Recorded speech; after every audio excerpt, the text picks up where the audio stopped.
Bonjour les courageux. Il est à peu près 10h30, ou du moins on essaie de croire qu'il est encore 10h30. C'est l'heure de la table ronde sur les machines bienveillantes. Comment dire, pourquoi les machines bienveillantes? Parce que on a imaginé depuis les débuts de la science-fiction, c'est quoi les débuts de la science-fiction? C'est Frankenstein, que les machines, à partir du moment où elles seraient indépendantes de nous, pourraient nous vouloir du mal. Et puis assez vite on s'est dit qu'en fait non, elles nous voudraient sans doute du bien. En tout cas, on va se poser la question et on va l'explorer avec nos 4 invités cette fois-ci, qui sont par ordre géométrique. Paolo Bacigalupi, qui est un auteur de science-fiction, notamment du livre La fille automate, qui a eu le prix Hugo et probablement d'autres. Je n'ai pas tout en tête et je parle sans notes. Excellent livre, et beaucoup d'autres, en particulier un recueil de nouvelles, La fille flûte, et tout récemment The Water Knife, un livre sur les problèmes d'eau dans les régions touchées par la sécheresse. On ne va pas en dire plus. Jean-Noël Lafargue est professeur d'art et de design. C'est quelqu'un qui s'y connaît aussi en machine. C'est quelqu'un qui a écrit notamment le volume sur l'intelligence artificielle dans la BDTech, ou la petite BDTech des savoirs, qui est une collection super bien, et donc son livre est forcément super bien. Sarah Dock, traductrice, vous devez le savoir si vous avez traîné un peu ici dans les jours précédents, auteur aussi. Son livre paru cette année, je crois, s'appelle Fairy Technophile. Voilà. Une machine bienveillante qui me remplaçait le cerveau, ce serait bien, excuse-moi Sarah. Et nous faisons tous semblant d'être réveillés. Et finalement Anne Leckie, qui est elle aussi américaine, elle aussi auteure de science-fiction, qui a publié en 2013 le premier volume de sa trilogie dite de l'Empire Ratch, qui s'appelle Justice de l'ancillaire, qui a raflé tellement de prix que je me souviens que du Golden Tentacle Award, mais enfin tous ceux auxquels vous pouvez penser, elle les a eus. Et puis il y a bien sûr, c'est une trilogie, ça signifie qu'il y a 2 livres après. Je vous encourage à les lire tous. C'est paru chez J'ai lu en France. Voilà, et donc j'ai trop parlé. On va commencer peut-être avec Paolo, et je vais lui demander s'il pense que vraiment on a une chance que des machines indépendantes de nous, des machines intelligentes, nous voudront du bien, seront bienveillantes envers nous. Okay, so am I? Can people hear me?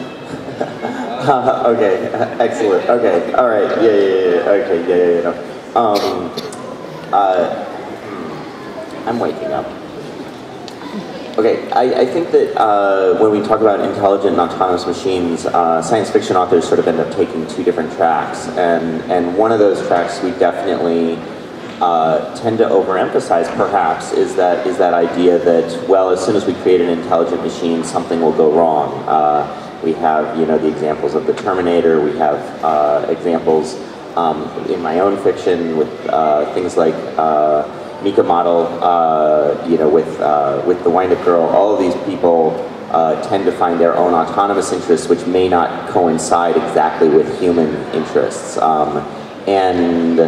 and that's rich sort of territory for an author, is that you're looking for that conflict. You're looking for that conflict of will, that conflict of desires, and I think that we automatically almost project a certain suspicion onto the machine because, well, what does it actually want, and how do we know we can trust it? But there is this other strain, and it's very interesting. I was talking about this in another panel, that there are other traditions of thinking about machines and robots and thinking machines, and in Japan there's a strong affection for the idea that robots will be a helpful force and that robots will be friendly, they will be companions.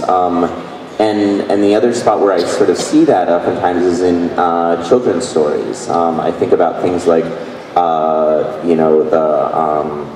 the Iron Giant, or I think of WALL-E, and these stories where robots are, genuinely sort of engaged with a human being's well-being and wanting to to take care of the human being.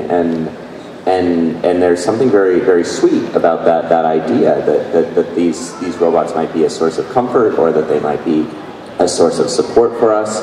And so, yeah, those sort of, like, you see those sort of branches, though, almost immediately. As soon as this creature has autonomy, we're sort of looking at it going, can we trust it? Do we know it? Does it like us? Do we like it?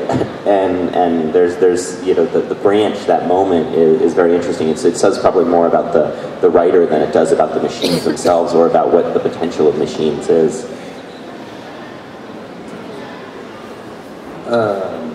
Jean-Noël, on se dit que comme nous faisons les machines à notre image, c'est pas bien ça. On se dit que comme nous faisons des machines raisonnables, peut-être pas à notre image donc, elles vont être bienveillantes, elles vont être sympathiques. Est-ce que tu penses qu'est-ce qu'on peut en savoir dans le monde actuel déjà? Voilà, ça, ce qui m'intéressait, c'est d'en parler en tant qu'enseignant en design numérique. Parce que je m'intéresse beaucoup finalement, alors donc je suis complètement hors sujet, je suis dans l'autre versant, mais c'est en creux. Ce qui m'intéresse, c'est comment les machines peuvent être méchantes finalement. Non pas le mythe de Frankenstein ou d'autres, où la machine se retourne contre son créateur, qui est un petit peu naïve finalement. Mais ce qui m'intéresse, c'est de voir que face aux machines, on a tous une position assez ambiguë. Vous savez qu'on a un cerveau qui est fait pour repérer des yeux, repérer du mouvement et voir des intentions et de la personnalité derrière toutes les choses. C'est ce qui nous donne un vieux fond animiste, qui fait que toutes les religions, enfin plutôt toutes les cultures ont commencé par des religions animistes, comme ça, qui voyaient des âmes dans les objets, dans les animaux. Et ça a duré assez longtemps jusqu'à ce qu'on arrive aux religions modernes, entre guillemets, dans lesquelles on a un papa au ciel qui nous donne une fessée si jamais on ne croit pas en lui. Et si on ne porte pas le chapeau qu'il va demander, etc. Et ça, c'est moderne. Mais donc voilà, comme on sait tous qu'on est un petit peu animiste au fond, on se méfie, on a peur de penser que les machines pensent, et donc on se dit on est moderne, et donc les machines ne doivent pas avoir d'intention, ne doivent pas être méchantes, ne doivent pas être gentilles. Ce sont juste des machines. Mais en fait, ce ne sont pas juste des machines. Et je donne toujours l'exemple du portillon dans le métro. Si vous connaissez le métro parisien, qui est assez spécifique, il y a des portillons, maintenant il y en a des nouveaux qui sont mieux, mais il y a eu des portillons qui étaient très très violents. Quand on passait, ils vous écrasaient. Si on avait un petit problème quelconque, par exemple un enfant qui ne veut pas rentrer, ou alors tout simplement si on a un handicap moteur quelconque, c'est assez violent comme expérience. Et finalement, vous vous rendez compte que si jamais on avait à la place du portillon un vigile qui nous disait « Allez, passez, passez », qui nous donnait des baffes si on n'allait pas assez vite, ça serait insoutenable. Et la machine sert souvent à faire ce genre de choses, donc obliger les gens à aller à un certain rythme, etc., de manière qui se passe bien. Les gens l'acceptent parce que c'est qu'une machine et donc ça ne pense pas. Mais en fait, toute machine, tout automate est habité finalement par les intentions de ceux qui l'ont construit.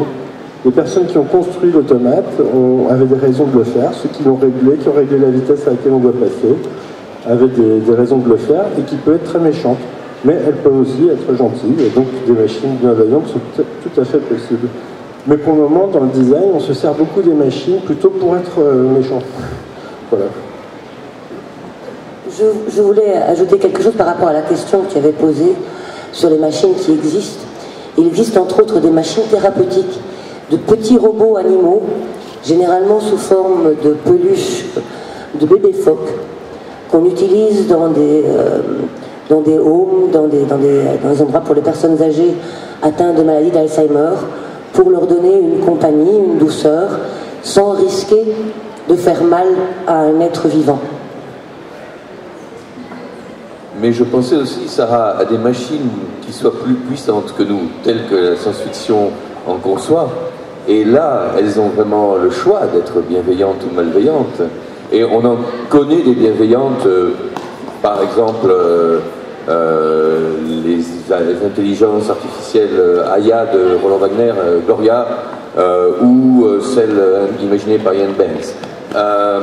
Qu'est-ce qu'on voudrait d'une machine bienveillante? Est-ce que tu as... Puisque finalement, vous m'avez parlé design, intention. Les Aya de Roland Wagner, que ce soit Gloria ou Péguissou, ne sont pas particulièrement bienveillantes. Elles sont bienveillantes avec les gens avec lesquels elles ont envie de l'être. Et elles peuvent être particulièrement malveillantes quand elles le choisissent. Qu'est-ce qu'on attend d'elles? Moi, dans les machines que je vois, une de mes préférées dans la science-fiction, c'est les médics. C'est les machines à soigner. C'est ce genre, ou les médics, ou les androïdes de compagnie, ou en fait des machines qui sont là pour nous soigner, nous réconforter, nous accompagner.